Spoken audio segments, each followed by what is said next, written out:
Beri nama pedang ini Naga Puspa. Selamatkan dia. Jangan sampai jatuh ke tangan pendekar berwatak jahat.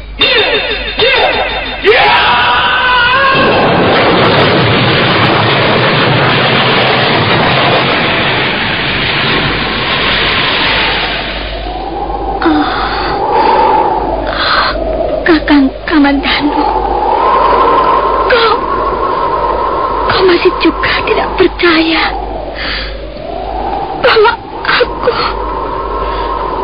aku mencintaimu. Mesin, maafkan aku, Mesin. Mesin. Mesin!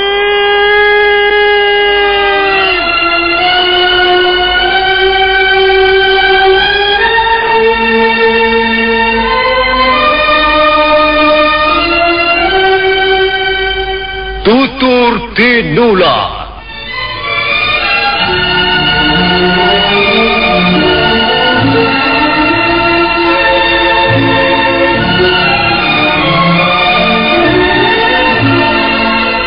Sebuah sandiwara radio serial, produksi Sanggar Cerita dan teater Sanggar Prativi. Sebuah kisah dengan latar belakang sejarah runtuhnya Singasari dan berdirinya Kerajaan Majapahit.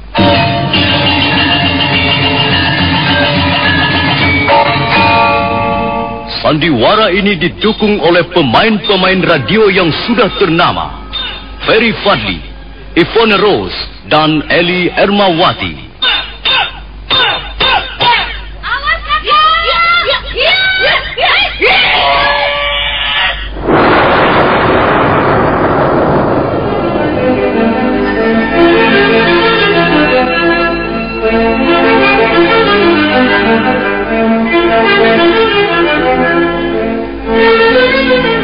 Cerita ini ditulis dan disusun oleh S. Tijab.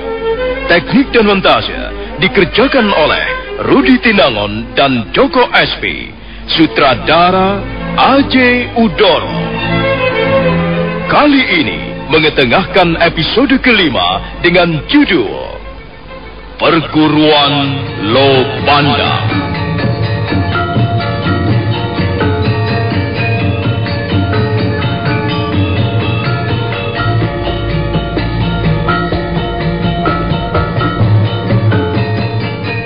Dalam seri ke-139 ini didukung oleh para pemain Juni sebagai Linggapati, Yuli sebagai Werdamurti, Suryadin Tanjung sebagai Jaran Lejong, Lukman Tambusi sebagai Empu Bajil, Bambang Jeger sebagai Kebo Mundarang, Ivone Rose sebagai Sakawuni, Margaret sebagai Dewi Sambi, Yoko sebagai Empu Renteng, Masono sebagai Rakawi Girang, dan Asdi Suhastra pembawa cerita.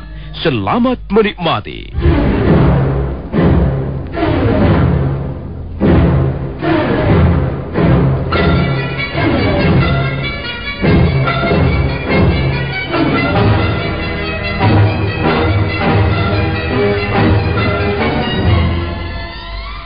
Werdamurti dan Linggapati berlari berkejaran di sepanjang tebing. Matahari tertutup kabut yang meluncur dari puncak Gunung Arjuna, mengalir mengikuti arah angin yang menyapu lembah-lembah di bawah. Linggapati terus mengejar Werdamurti dengan perasaan kalang kabut. Mendadak gadis itu berhenti, lalu duduk di atas. Kita bisa menjadi nelayan, dan aku akan membangun sebuah rumah sederhana. Kita akan menjadi suami istri yang bahagia. Kita akan segera mempunyai anak. Dan setelah sekian tahun berlalu, kita bisa menengok saudara-saudara kita di Lopandak. Tidak, Kakang. Aku tidak mau mengikuti impianmu. Impian? Ini bukan impian. Kalau kau setuju, kita bisa berangkat sekarang juga. Dan aku akan membuktikan bahwa gagasanku ini bukan impian kosong. Aku tak bisa tinggal di suatu tempat, sementara hatiku berada di tempat lain. Oh, kau jangan picik, Werdamurti. Mengapa kau masih mempertahankan tinggal di desa Lopandak? Kita bisa mencari pengalaman baru di tempat lain. Bagaimana aku bisa mengikuti meninggalkan Lopandak? Coba saja pikir, Kakang. Bagaimana aku bisa meninggalkan desa ini sementara yang lain tetap tinggal dan berjuang? Aku tidak bisa hidup tenang dengan cara seperti itu, Kakang. Kita bisa saja menjadi nelayan, berkeluarga, lalu punya anak. Tapi bagaimana yang lain? Bagaimana dengan teman-teman kita di sini? Saudara kita di sini? Orang tua dan sanak kerabat kita di sini? Apa yang bisa kita lakukan di sini sekarang ini, Werdamurti? Banyak yang bisa kita lakukan di sini. Terutama sekali mempertahankan desa kita dari ancaman pemerintah Kediri. Kalau peristiwa pembunuhan itu sampai ke kota Kediri, kau pikir mereka akan tinggal diam? Di samping itu, kita harus tetap setia pada pendirian dan keyakinan kita semula. Pendirian apa? Keyakinan apa, Werdamurti? Ayahku pernah dibawa Gusti Banyak Kapuk menghadap Gusti Sanggrama Wijaya di Majapahit. Sepulang dari Majapahit, ayahku lalu berkata padaku, Gusti Sanggrama Wijaya dengan dibantu orang-orang kepercayaan beliau sedang mempersiapkan suatu rencana yang besar. Dan desa kita, Lopandak, mendapat kehormatan untuk membantu beliau.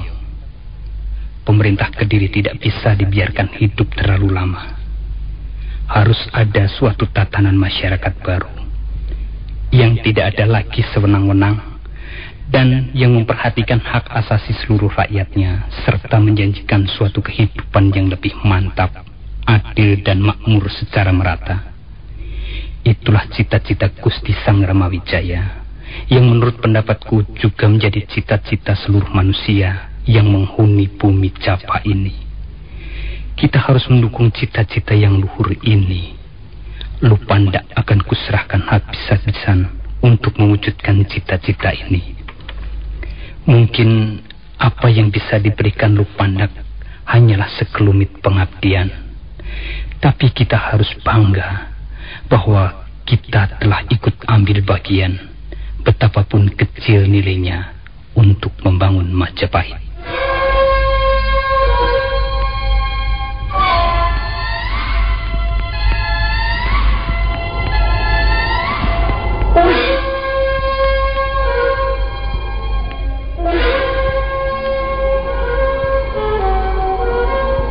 Itulah Kakang Linggapati. Itulah pendirian dan keyakinan kita. Dan kita harus setia pada keyakinan ini. Aku belum melihat kegunaannya mempunyai keyakinan dan pendirian seperti itu, Werdamurti. Kalau kita meyakini sesuatu, maka suatu ketika kita juga yang akan memetik buahnya. Tapi Werdamurti, kita tidak bisa menggantungkan seluruh harapan kita pada Majapahit. Mengapa tidak bisa? Majapahit itu desa kecil, belum ada apa-apanya. Bahkan boleh dikata Majapahit itu tidak pernah ada. Bagaimana kita akan mengorbankan segala milik kita untuk sesuatu yang tidak pernah ada? Kau keliru, Kakang. Majapahit sekarang ini memang sebuah duku kecil. Duku yang baru saja didirikan. Hutan tarik baru saja ditebas dan dijadikan lahan-lahan pertanian. Pokok-pokok kayu hutan juga belum seluruhnya kering. Tanaman jagung pun belum lagi kelihatan berbunga. Nah, apa yang bisa kita harapkan dari duku seperti itu? Masih lebih besar dan mantap duku Lopandak ini. Tunggu dulu, Kakang. Memang, duku Majapahit ibaratnya seekor anak banteng yang baru saja dilahirkan. Dia masih kelihatan lemah. Tapi betapapun lemahnya, dia adalah seekor anak banteng. Suatu ketika, dia akan menjadi banteng yang besar, yang ditakuti, yang sanggup melindungi daerah-daerah yang menjadi kekuasaannya, yang akan melindungi dan mengurus anak-anaknya dan mengusir jauh-jauh seekor harimau buas dari sarangnya. Itulah sebabnya kita harus percaya pada Majapahit. Walaupun sekarang ini Majapahit baru menjadi anak banteng. Aku belum bisa meyakini perumpamaanmu itu, Werdamurti. Aku belum bisa melihat Majapahit seperti anak banteng. Sekalipun Majapahit hanyalah duku kecil, tapi tangan-tangan yang bekerja di sana adalah tangan-tangan yang besar. Apa maksudmu, Werdamurti? Gusti Sanggrama Wijaya masih kerabat Singasari. Beliau terkenal sakti dan juga adil serta bijaksana. Beliau bekerja membangun Majapahit, dibantu tokoh-tokoh penting seperti Gusti Ranggalawe, Gusti Lembusora, Kebo Anabrang, Gusti Banyak Kapuk, dan yang lainnya.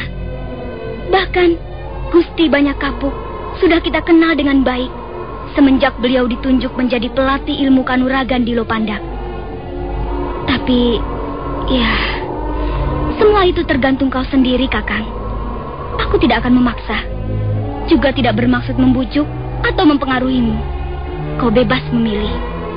Tapi aku pun punya hak yang sama untuk menentukan pilihanku sendiri. Kalau kau tetap ingin mengucilkan dirimu dalam hutan, maka aku akan kembali lagi ke Lopandak. Aku akan bergabung dengan teman-teman kita, dengan saudara-saudara kita, dan orang tua kita.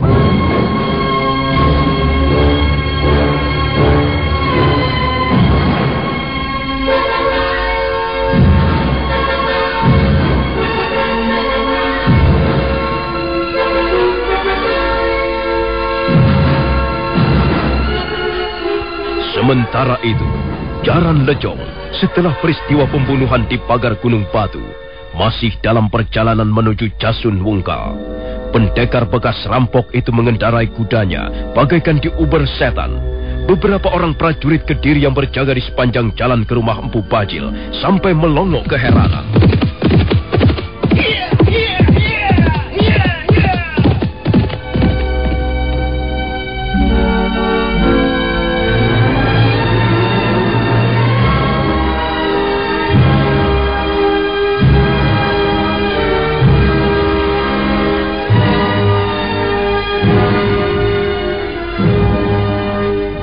Setelah menampatkan kudanya di halaman rumah Empu Bajil, Jaran Lejong langsung melompat ke pendapa.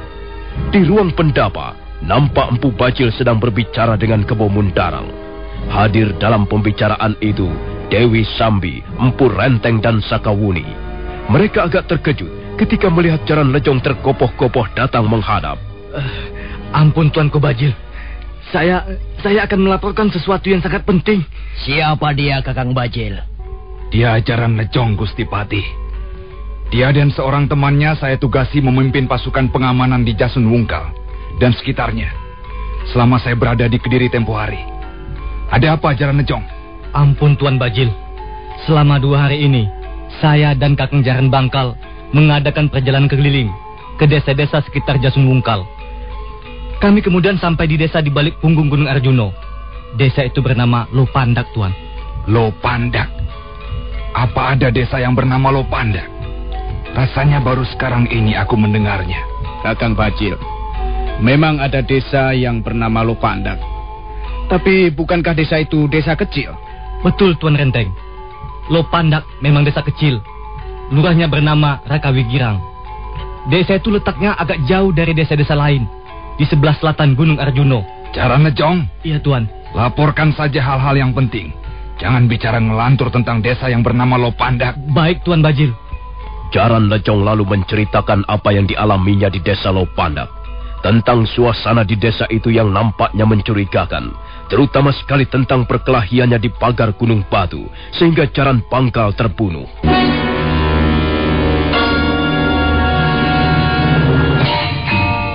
Jaran Lejong? Iya Tuan. Kalau benar apa yang kau ceritakan itu, maka desa yang bernama Lopandak itu harus kita selidiki. Kebetulan sekali ada Tuan Kebo Mundarang. Bagaimana menurut pendapat Tuan mengenai peristiwa ini? Apa kira-kira ada hubungannya antara desa Lopandak dengan hutan tarik? Itu belum bisa dipastikan, Kakang Bajil. Karena itu benar pendapat Kakang Bajil. Kita terlebih dulu harus menyelidiki desa Lopandak ini. Kakang, bolehkah saya mengemukakan pendapat? Oh, silahkan Dewi Sambi. Yang lain, kalau ada yang ingin dikemukakan, silahkan bicara. Menurut pendapat saya, desa Lopandak harus diberi pelajaran.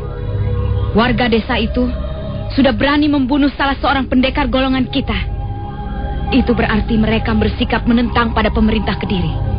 Kalau hal ini dibiarkan, bisa merembet ke desa-desa yang lain. Iya, pendapat itu cukup masuk akal juga. Tapi dalam hal ini, kita harus berhati-hati. Kita jangan sampai terjebak oleh perangkap yang dipasang oleh pihak-pihak yang tidak menyukai pemerintah Kediri. Maka kukira, tindakan yang paling tepat adalah mengadakan penyelidikan lebih dulu. Dan penyelidikan ini harus dilaksanakan secara diam-diam. Apakah Tuan sudah merencanakan sesuatu? Begini Kakang Bajil, aku membutuhkan seorang telik sandi. Yang kumaksudkan bukan telik sandi biasa. Orang itu harus masuk dan menyusup ke Lopandak secara diam-diam. Selanjutnya dia harus mengadakan penyelidikan secara cermat. Dia harus segera bisa menyimpulkan tentang peranan desa itu. Yang pertama harus diketahui dan yang paling penting ialah, adakah hubungan antara Lopandak dengan hutan tarik yang sekarang disebut-sebut sebagai Majapahit? Yang berikutnya ialah, kegiatan apa saja yang dilakukan di Lopandak? Siapa saja yang berperanan? Apa peranannya? Dan apa yang mereka rencanakan? Tugas itu bukanlah tugas yang ringan, Tuan. Saya kira tugas itu tidak bisa diserahkan pada seorang telik sandi biasa. Itulah yang tadi kukatakan, Kakang Bajil. Orang yang dikirim haruslah orang yang mempunyai ilmu kanuragan cukup tinggi, berani dan cerdik, sehingga mampu menyusup tanpa diketahui orang-orang Lopandak. Di samping itu, dia juga harus belum terlalu dikenal. Nah, kukira kau bisa memikul tugas ini, Sakawuni. Bagaimana pendapatmu? Sepertinya tugas itu cukup menarik, Tuan Kebo Mundarang. Mengapa kau katakan menarik, Sakawuni? Ya, aku senang bekerja yang banyak tantangan. Ini bukan soal kesenangan. Ini tugas rahasia dan penting. Tuan Kebo Mundarang. Ada apa, Dewi Sambi? Kalau seandainya Tuan melimpahkan tugas itu pada saya akan dengan bangga menerimanya. Namamu lebih dikenal dibanding Sakawuni. Ini bisa merugikan usaha-usaha penyelidikan itu nanti. Dan kukira Kakang Bajil sangat membutuhkan tenagamu di sini. Benar, Tuan. Lebih baik Sambi bersama saya. Tugas ini lebih tepat kalau diberikan pada Sakawuni. Nah, kukira tak ada persoalan lagi. Sakawuni bisa berangkat secepatnya. Dan aku akan ke Kediri untuk melaporkan peristiwa Lopandak ini pada Gusti Ardaraja.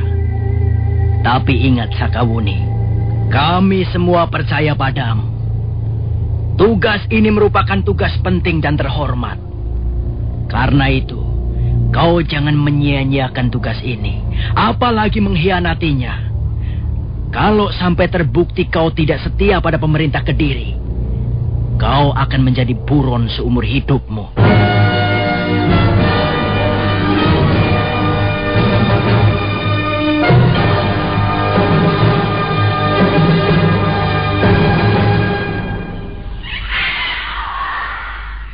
Werdamurti, tunggu Werdamurti. Jadi kau benar-benar akan meninggalkan aku di sini? Bukan aku yang akan meninggalkanmu, Kakang. Tapi kau yang tak mau mengikuti aku. Werdamurti, baiklah. Aku akan mengikutimu kembali ke Lopandak. Oh, Kakang. Kakang Linggapati. Aku mencintaimu, Werdamurti. Aku juga mencintaimu, Kakang. Aku sudah memutuskan sekarang. Apapun yang akan terjadi, aku harus bersamamu. Aku bersumpah, Werdamurti. Jangan, Kakang. Kau tidak perlu bersumpah. Aku sudah merasa lega dan bahagia kalau kau mau mengakui kesalahanmu dan mempertanggungjawabkan di depan Gusti Banyakapu. Ya, Werdamurti. Aku memang salah. Dan aku harus bertanggung jawab. Werdamurti. Iya, Kakang.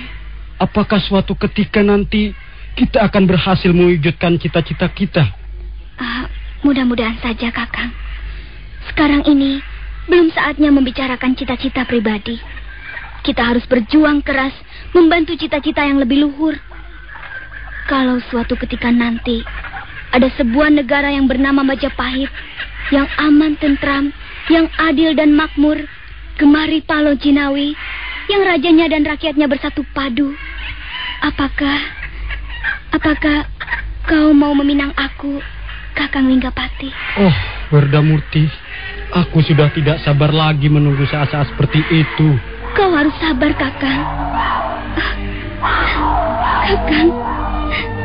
Kakang Linggapati. Kakang. Werdamurti.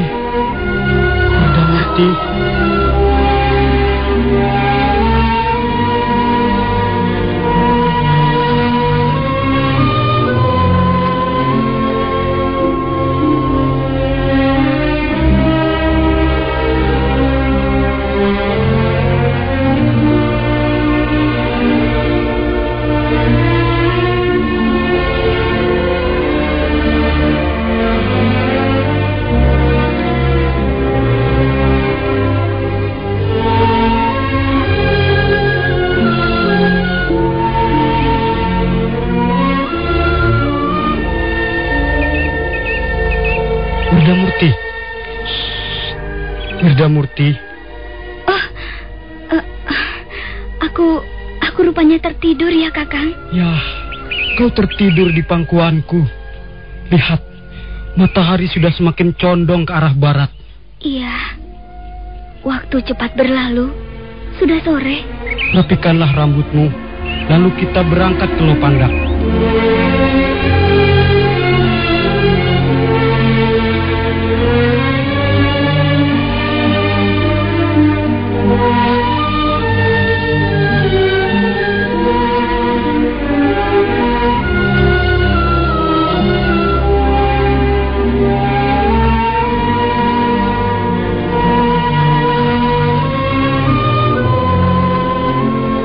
Matahari semakin turun ke batas cakrawala.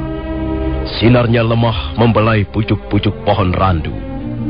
Beberapa ekor burung terbang melintas rendah, naik ke atas tebing, dan akhirnya lenyap di balik tanah yang berbukit-bukit. Werdamurti merasa lega dan bahagia. Linggapati akhirnya mau kembali ke Lopandak. Rapikan dulu rambutmu itu, Werdamurti. Setelah itu, mari kita bersama-sama kembali ke Lopandak.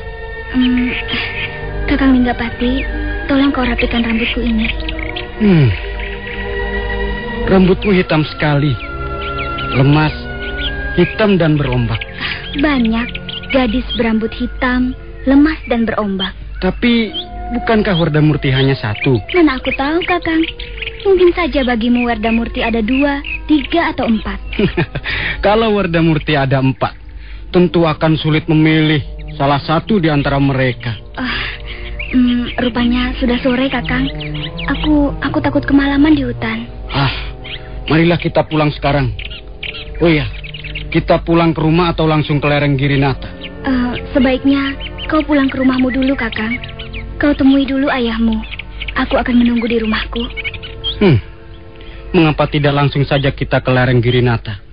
Aku ingin segera melaporkan peristiwa ini pada Gusti Banyak Kapuk.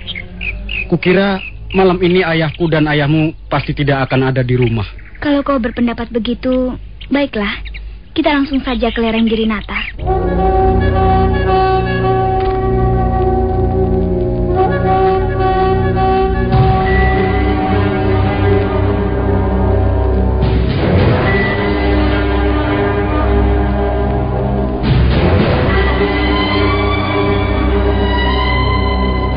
Lereng Girinata adalah tempat yang dirahasiakan sekali oleh warga desa Lopandak.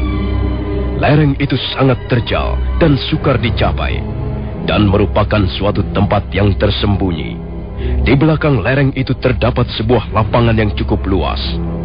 4 dinding batu yang tinggi terjal melindungi lapangan itu dari hembusan angin sepanjang musim. Di lapangan itulah, hampir setiap malam, banyak kapuk melatih ilmu kanuragan pada calon-calon prajurit Majapahit. Iya. Terus. Bagus. Terus. Awas. Perhatikan kaki, sikut, dan telapak tangan. Ayunkan kaki dengan kuat. Jangan ditahan. Tapi jaga terus keseimbangan. Iya, begitu. Terus. Bagus. Iya, bagus. Ya. Ya. Coba kau maju ke depan. Iya. Nah. Sekarang kau pasang kuda-kuda yang benar ya. Ya, begitu. Kau mempunyai tulang-tulang yang bagus. Tapi kulihat gerakanmu masih agak canggung. Coba sekarang kau pukul aku. Jangan sungkan-sungkan. Ya. Kau pukul aku dengan seluruh kekuatanmu. Ayo. Cepat lakukan. Iya. Nah, bukankah kentara sekali bahwa kau masih ragu untuk lontarkan pukulan? Kau tidak yakin akan kekuatan dan kemampuanmu sendiri. Hal itu bisa merugikanmu dalam setiap pertarungan. Musuh akan segera mengetahui kelemahanmu.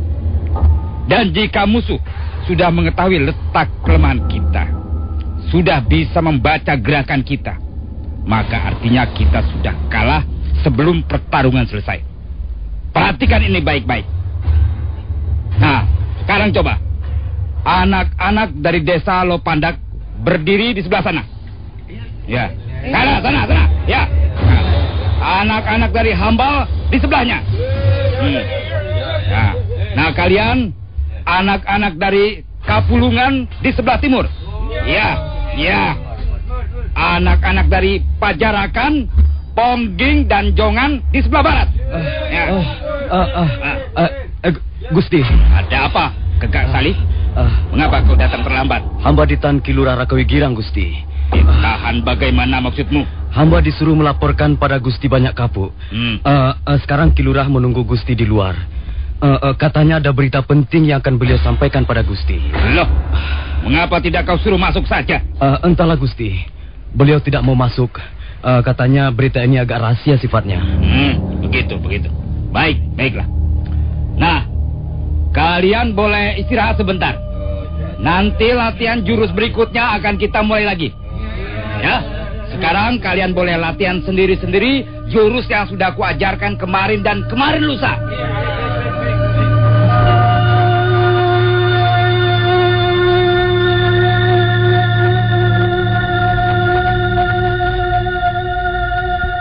Banyak Kapuk kelihatan sangat terkejut begitu mendengar laporan mengenai peristiwa di pagar Gunung Batu. Untuk sesaat lamanya, tokoh pendekar bekas pejabat kerajaan Singasari itu tidak mengeluarkan sepatah kata pun. Ya, hamba sangat menyesalkan peristiwa ini, Gusti. Ya, aku juga menyesal, Ki Lurah. Mengapa hal ini bisa terjadi? Akibatnya bisa berbahaya sekali. Bisa menghancurkan seluruh rencana Gusti Sanggrama Wijaya. Nah, lalu sekarang bagaimana dengan Linggapati? Soal Linggapati hamba serahkan pada orang tuanya. Ranadikara, kau bicara sendiri pada Gusti Banyak Kapuk. Ampun Gusti.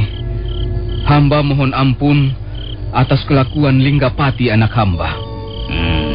Ya, Linggapati, anakmu itu memang punya bakat besar di bidang ulah kanuragan. Tapi sayangnya dia sombong.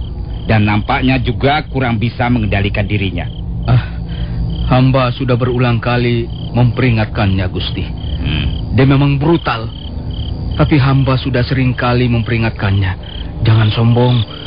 Jangan memperlihatkan ilmu yang sudah kau pelajari dari Gusti Banyak Kapuk. Hiduplah sederhana saja, seperti petani biasa.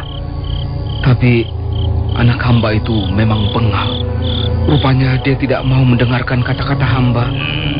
Di mana anakmu sekarang, Ranadikara? Ampun Gusti, hamba belum berhasil membawanya ke hadapan Gusti. Persoalan ini pasti ada buntutnya. Jaran Lejong pasti melaporkan pada pimpinannya. Baik, ayo ikut aku. Ya Gusti.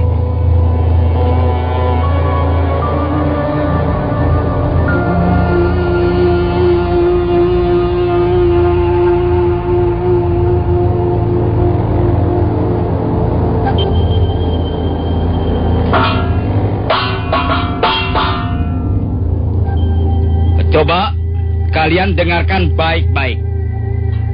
Malam ini ada berita yang sungguh-sungguh tidak menggembirakan untuk kita semua. Baru saja Ki Lurah Rakawigirang melaporkan padaku.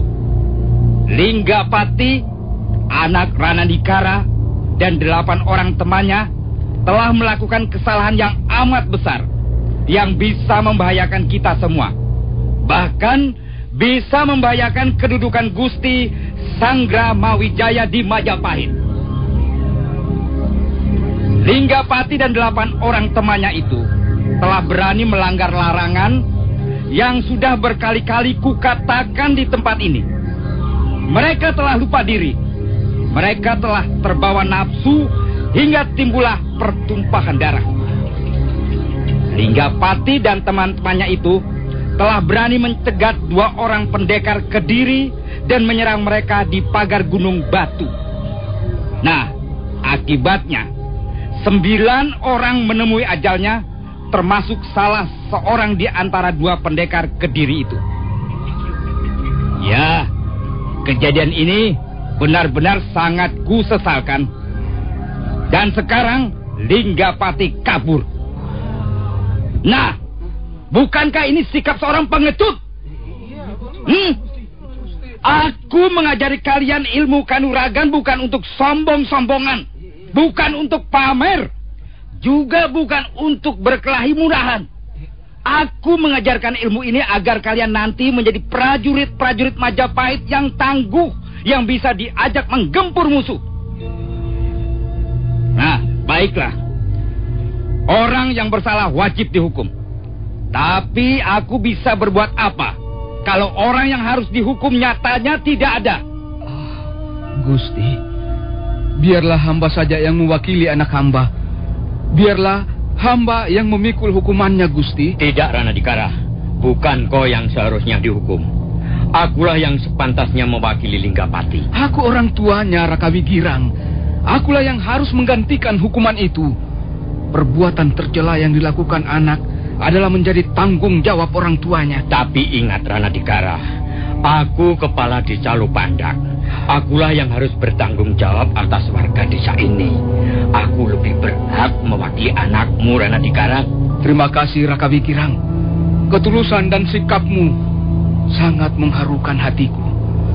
Tapi cobalah mengerti keadaanku. Cobalah mengerti perasaanku. Anakku sudah berbuat salah. Dia kabur.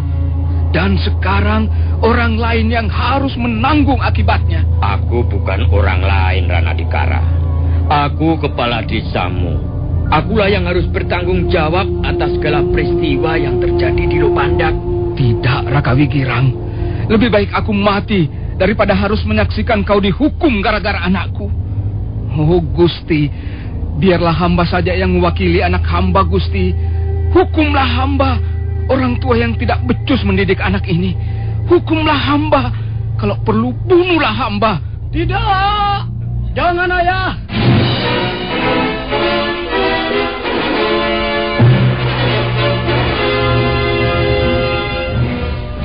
Ampun, Gusti. Hambalah yang bersalah. Hamba yang harus dihukum. Hamba tak ingin melibatkan orang lain. Biarlah kesalahan ini hamba yang tanggung sendiri. Ampun, Gusti. Linggapati. Ya, Gusti. Kemana saja kau selama ini? Hamba melarikan diri, Gusti. Hamba bersembunyi dalam hutan. Mengapa tiba-tiba kau muncul di sini? Hamba telah menyadari bahwa hambalah yang bersalah. Werdamurti telah menjemput hamba, lalu mengantarkan hamba menghadap Gusti Banyak Kapuk. Setiap orang salah harus mendapat hukuman. Kalau orang salah karena hal-hal tertentu bebas dari hukuman, maka masyarakat yang akan dirugikan. Hamba sanggup menerima hukumannya, Gusti. Hamba memang pantas dihukum. Iya. Nah, Raka Wigirang. Ya, Gusti. Dan kau, Ranadikara. Ya, Gusti. Nah, karena Linggapati sudah datang, maka dia sendirilah yang harus memikul hukuman atas perbuatannya. Kalian dan semuanya minggir. Kau Kakek Sali, bawa Linggapati ke tengah lapangan. Ikat dia. Baik, Gusti.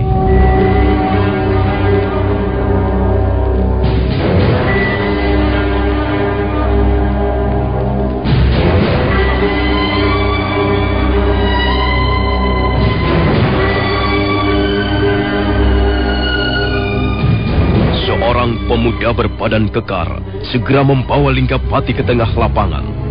Sementara yang lain bergerak menepi.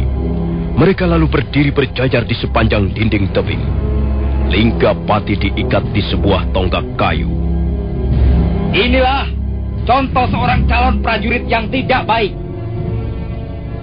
Dia sombong. Dia tidak mampu mengendalikan diri sehingga merugikan banyak orang. Dia telah melakukan kesalahan berat. Karena itu, harus dihukum. Dia harus dicambuk 100 kali.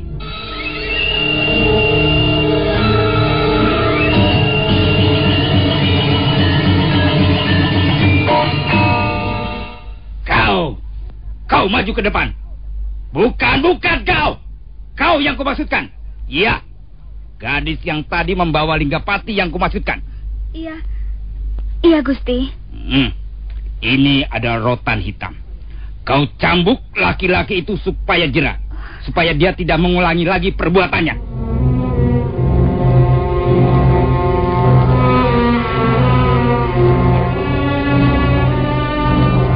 Werdamurti terkejut. Dia memang yang membawa Linggapati ke lereng Tirinata untuk diserahkan pada banyak kapuk. Dia juga sangat mencela tindakan laki-laki pacarnya itu. Tapi dia sama sekali tidak menduga bahwa dialah yang ditugaskan menjadi algojonya. Banyak kapuk sendiri memilih Werdamurti karena dia bermaksud meringankan hukuman Linggapati. Dia sengaja memilih algojo seorang gadis supaya cambukannya tidak terlalu menyakitkan. Bagaimana? Kau terima tugas ini? Hamba akan menjalankan tugas dengan sebaik-baiknya, Gusti. Bagus. Nah, kerjakan. Werdamurti menerima cambuk yang berupa sebuah rotan berwarna hitam legam. Biasanya, seorang laki-laki yang kuat sekalipun tidak akan tahan dicambuk 100 kali. Sebelum mencambuk, Werdamurti mendekati Linggapati. Aku harus menghukummu, Kakang. Lakukanlah, Werdamurti. Lakukanlah. Cambuklah aku dengan baik. Cambuklah Linggapati dengan keras. Kau jangan lagi memandang aku sebagai Linggapati yang selama ini kau kenal baik. Pandanglah aku sebagai seorang penjahat yang memang pantas dihukum. Ayo cambuklah aku, Werdamurti. Baiklah, Kakang. Mudah-mudahan kita bisa belajar banyak dari peristiwa ini. Werdamurti lalu mundur 3 langkah. Dan kemudian...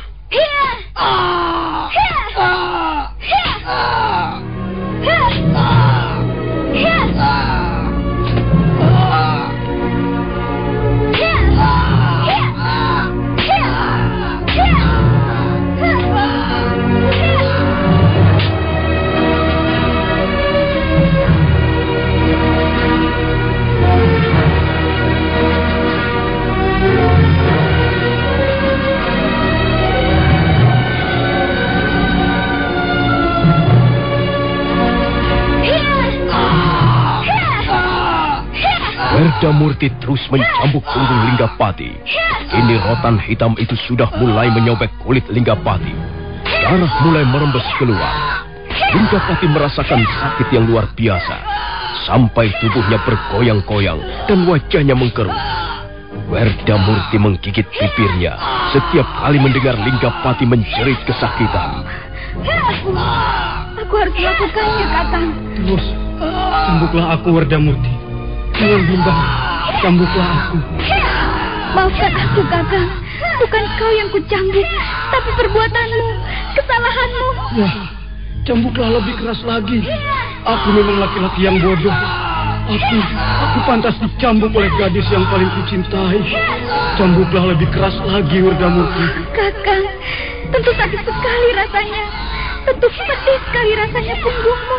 Tidak, Werdamurti. Cambukanmu terasa nikmat. Cambukanmu seperti belayan tanganmu yang mencuci bersih dosa-dosaku. Mendadak, Werdamurti berhenti mencambuk dan gadis itu menjatuhkan dirinya.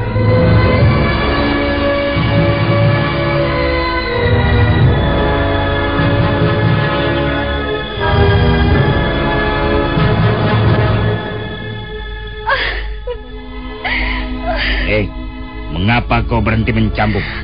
Ampun, Gusti. Ampun. Hamba tidak sanggup lagi. Lebih baik hambalah yang dicambuk, Gusti. Mengapa begitu? Ampun, Gusti. Hamba mencintai laki-laki itu. Setiap kali mengayunkan cambuk, rasanya hati hamba teriris pedih. Hamba tidak sanggup lagi, Gusti. Jadi kau lebih mementingkan cintamu daripada tugasmu. Werdamurti, kau jangan membuatku malu. Ayolah, cambuk lagi si Linggapati. Tidak, Ayah. Saya tidak sanggup lagi. Lebih baik sayalah yang dicambuk. Anak perempuan tidak tahu malu. Minggirlah, tunggu. Jangan terburu nafsu, Raka Wigirang. Werdamurti anakku, Dia harus dihajar karena tidak menjalankan tugas dengan baik. Raka Wigirang, kalau Werdamurti tidak sampai hati menghukum anakku, karena mungkin mereka mempunyai hubungan tertentu, biarlah aku yang akan merampungkan persoalan ini. Linggapati adalah anak Rana Dikara. Gusti banyak kapuk. Biar hambalah yang mencambuk anak celaka itu.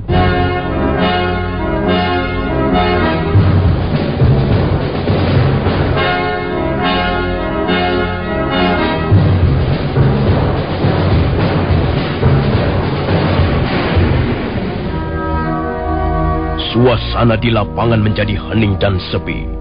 Rana Dikara segera melompat.